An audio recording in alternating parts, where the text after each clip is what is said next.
Bonsoir et bienvenue dans Une minute, un livre. Je vous parle ce soir de ce roman, Nos constellations, de Florence Quentin aux éditions Didier Jeunesse 2025, que je remercie pour l'envoi. Et je remercie également Iphigénie pour ce très bon conseil lecture. Car c'est en effet un roman que j'aurais aimé lire dans ma jeunesse, donc il n'y a pas si longtemps. On suit notamment donc Aurélien et Maxence, donc deux personnages, deux garçons en fait qui finalement vont se retrouver après plusieurs années d'absence. On comprend au fil des lignes, voilà, les motifs et les causes de l'absence.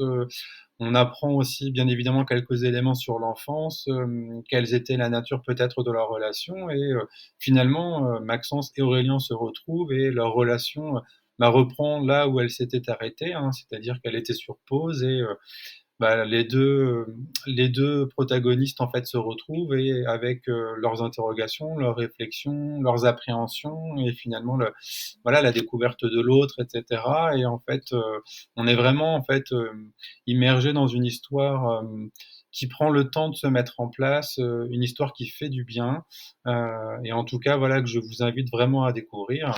Donc, dans les motifs notamment, d'absence et dans les parcours, hein, on suit, l'homophobie notamment subie par Maxence, notamment au lycée, hein.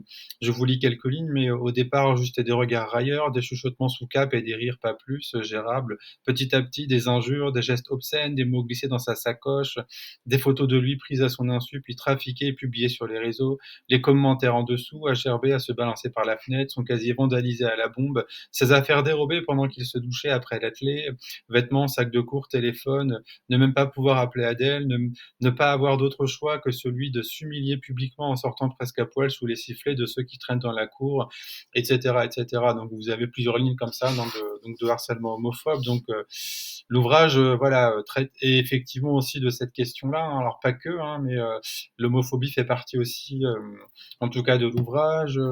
On voit aussi, voilà, les questionnements qui peuvent être, les nôtres, hein, en fonction de sa sexualité et vraiment cette anticipation et cette angoisse et la censure, l'autocensure qu'on peut s'infliger, hein, l'appréhension de la réaction aussi de ses proches, de sa famille, etc. Donc on suit aussi ces éléments-là. Donc voilà, c'est vraiment un roman dans lequel je pense beaucoup de jeunes et de moins jeunes pourront s'identifier. Moi, c'est un roman que j'aurais mis dans mon égalitech sans problème si j'avais été encore professeur documentaliste, mais voilà, c'est vraiment une lecture que je vous conseille, je vous invite à découvrir. En tout cas, vraiment, c'est une lecture qui, en tout cas, qui fait du bien. Un document presque de 500 pages, mais qui se lit finalement assez rapidement. On est vraiment vite intégré dans l'histoire et on a vraiment pas envie de lâcher le livre. Donc vraiment, je vous souhaite une bonne lecture et une très bonne découverte.